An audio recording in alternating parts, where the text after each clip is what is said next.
Assalamualaikum warahmatullahi wabarakatuh. Selamat pagi anak-anak. Sebelum pembelajaran dimulai, mari kita absensi terlebih dahulu ya. Kita absensi. Ilham, Kurniawan, terus Fitran, Agus, Denny, Acep, Ihsan, Gandhi. Oke, ada hadir semuanya. Kalau udah hadir semua, kita lanjut aja ke materi ya. Mungkin anak-anak bingung juga ya, kenapa saya pada hari ini pakai kopiah. Ada yang tahu nggak kenapa pada kali ini saya pakai kopiah? Soalnya penampilan saya pada kali ini bertepatan dengan materi yang akan disampaikan. Dan materi yang akan disampaikan adalah salah satu salah satu poin pembelajaran di bahasa Indonesia, yaitu teks ceramah. Ada yang tahu gak teks ceramah itu apa? Gak ada yang tahu. Nah, kalau gak ada yang tahu, langsung aja ke materinya ya. Nah, ini nih materinya. Bentar ya. Langsung ke pengertian teks ceramah. Jadi teks ceramah adalah salah satu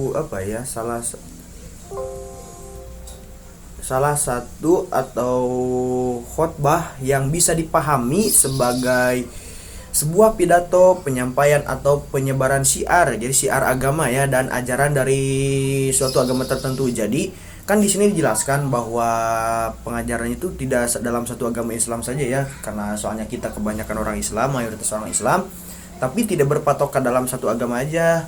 Misalnya kayak orang-orang dari saudara-saudara kita yang dari orang Kristen, Buddha, mereka pun punya cara ceramahnya masing-masing.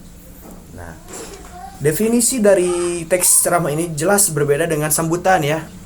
Sambutan kan merupakan salah satu jenis pidato yang dibawakan, yang disampaikan untuk pengantar atau pemuka dari suatu kegiatan. Nah, jadi beda.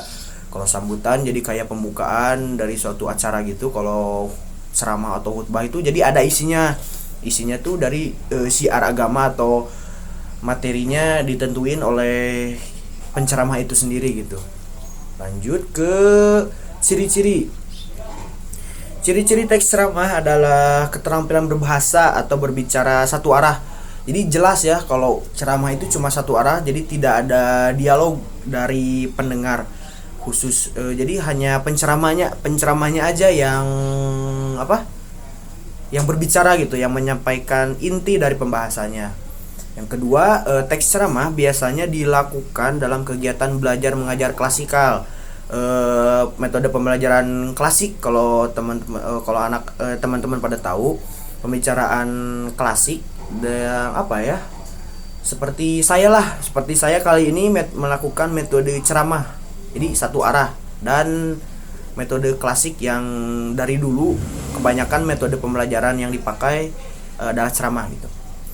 Yang ketiga adalah ceramah adalah kegiatan pasif dan reseptif. Maksudnya apa?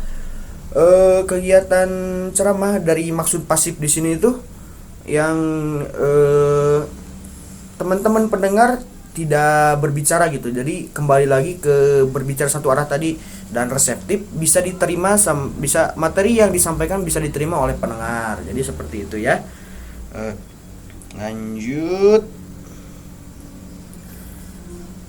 Kalau tidak ada yang ditanyakan, boleh lanjut aja ya ke yang selanjutnya. Ada unsur-unsur. Oh bentar, ini ada contoh nih, ada contoh para penceramah terkemuka di Indonesia nih. Ada fotonya di PowerPoint saya, bisa dilihat juga gitu. Ada Ustadz Handi Boni, ada Ustadz Hanan Ataki, ada Ustadz Adi Hidayat. Itu mereka udah terkenal lah, kalau kalau pada tahu bisa dicari di YouTube, di Instagram. Mereka udah terkenal lah, materi-materi dan ceramah-ceramah yang mereka sampaikan juga udah bagus. Lanjut, ada unsur-unsur teks ceramah. Yang pertama jelas ya, ada penceramah gitu loh. ada penceramah.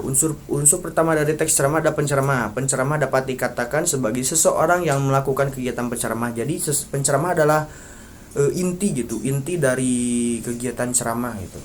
Dari kegiatan ceramah maksudnya apa? Kayak hati atau otak dari kegiatan ceramah tersebut. Yang kedua ada pendengar. Yang dimaksud pendengar adalah pendengar sendiri gitu, maksudnya orang-orang yang mendengarkan ceramah dari penceramah tadi loh gitu. Jadi penerima nasihatnya, penerima materinya seperti itu. Yang ketiga yang jelas ya ada materi gitu. Jadi yang ketiga ada materi, unsur yang ketiga materi yang akan disampaikan pada saat ceramah biasanya berangkat dari ajaran dalam suatu agama. Jelas itu ya, itu dalam suatu agama. Jadi karena kita Islam, tentu saja materi yang diangkat pasti berhubungan dengan unsur-unsur atau materi-materi yang berhubungan dengan agama kita. Seperti itu. Kriteria untuk ceramah yang bagus salah satunya adalah ceramah yang mampu membuat pendengar tersadarkan dan terdorong untuk melakukan nasihat atau petuah yang disampaikan oleh penceramah. Nah, ini dijelaskan gitu ya, materi ceramah yang bagus itu yang dapat membuat para pendengarnya itu tergetar hatinya loh gitu. Hati para pendengar tuh bisa tergetar atau bisa tergerakkan dan bisa juga mengaplikasikan apa yang didapat dari materi ceramah yang disampaikan oleh penceramah tadi, seperti itu. Yang keempat ada metode ceramah. Metode ceramah sendiri dapat diartikan sebagai cara yang digunakan seorang penceramah untuk menyampaikan materi. Jadi banyak metode ceramah ya, yang kalau teman-teman pada tahu metode ceramah sendiri banyak juga gitu kan. Kalau sekarang zaman modern gitu kan, metode ceramah zaman modern sudah banyak dilakukan, misalnya dari YouTube, dari misalnya kalau teman-teman tahu gitu kan kalau teman pada main Mobile Legend juga ada yang ceramah di Mobile Legend, itu tuh bagus itu. Terus media ceramah. Yang kelima ada media ceramah. Ceramah sendiri dapat dipahami sebagai perangkat alat yang dimanfaatkan untuk menyampaikan materi kepada pendengar. Alat yang disampaikan kepada pendengar gitu, medianya banyak gitu kan. Kayak gitulah. Lanjut ke struktur teks ceramah. Ada pendahuluannya, teksnya di dalam teks ceramahnya jelas ada pendahuluan, ada isi, ada penutup. Pendahuluan dibuka dulu teks ceramahnya, isinya ada isi materinya, terus penutupan, seperti itu. Gampang gitu ya sebenarnya, pada tahu juga gitu kan dari pendahuluan harus apa dulu dalam membuka suatu ceramah gitu kan, terus isi materi poin inti yang akan disampaikan ke ceramahnya juga, terus penutupan kayak kesimpulan, kalau ada sesi tanya jawab dalam ceramahnya gitu kan bisa dilakukan juga dalam penutupan gitu. Nah, mungkin untuk materinya sekian gitu ya, sekian yang bisa disampaikan. Nah, untuk kesimpulan seperti yang dijelaskan sebelumnya gitu kan, pengertian teks ceramah sebagai salah satu jenis pidato yang berfokus kepada kepada ajaran tentang keagamaan. Ajaran-ajaran yang terkandung dalam sebuah teks ceramah atau khotbah biasanya meliputi nasihat, petuah, petunjuk, dan para kisah, seperti itu.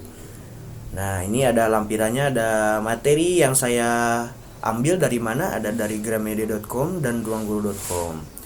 Terima kasih, cukup sekian yang dapat saya sampaikan. Mungkin teman-teman bisa mencatatnya juga materinya. Terus seperti itulah ya, bisa diaplikasikan juga, semoga dapat dimengerti juga. Kalau ada yang tidak ditanyakan nanti boleh japri aja ya, boleh di chat ke saya, boleh di WA. Cukup sekian yang bisa saya sampaikan. Assalamualaikum warahmatullahi wabarakatuh.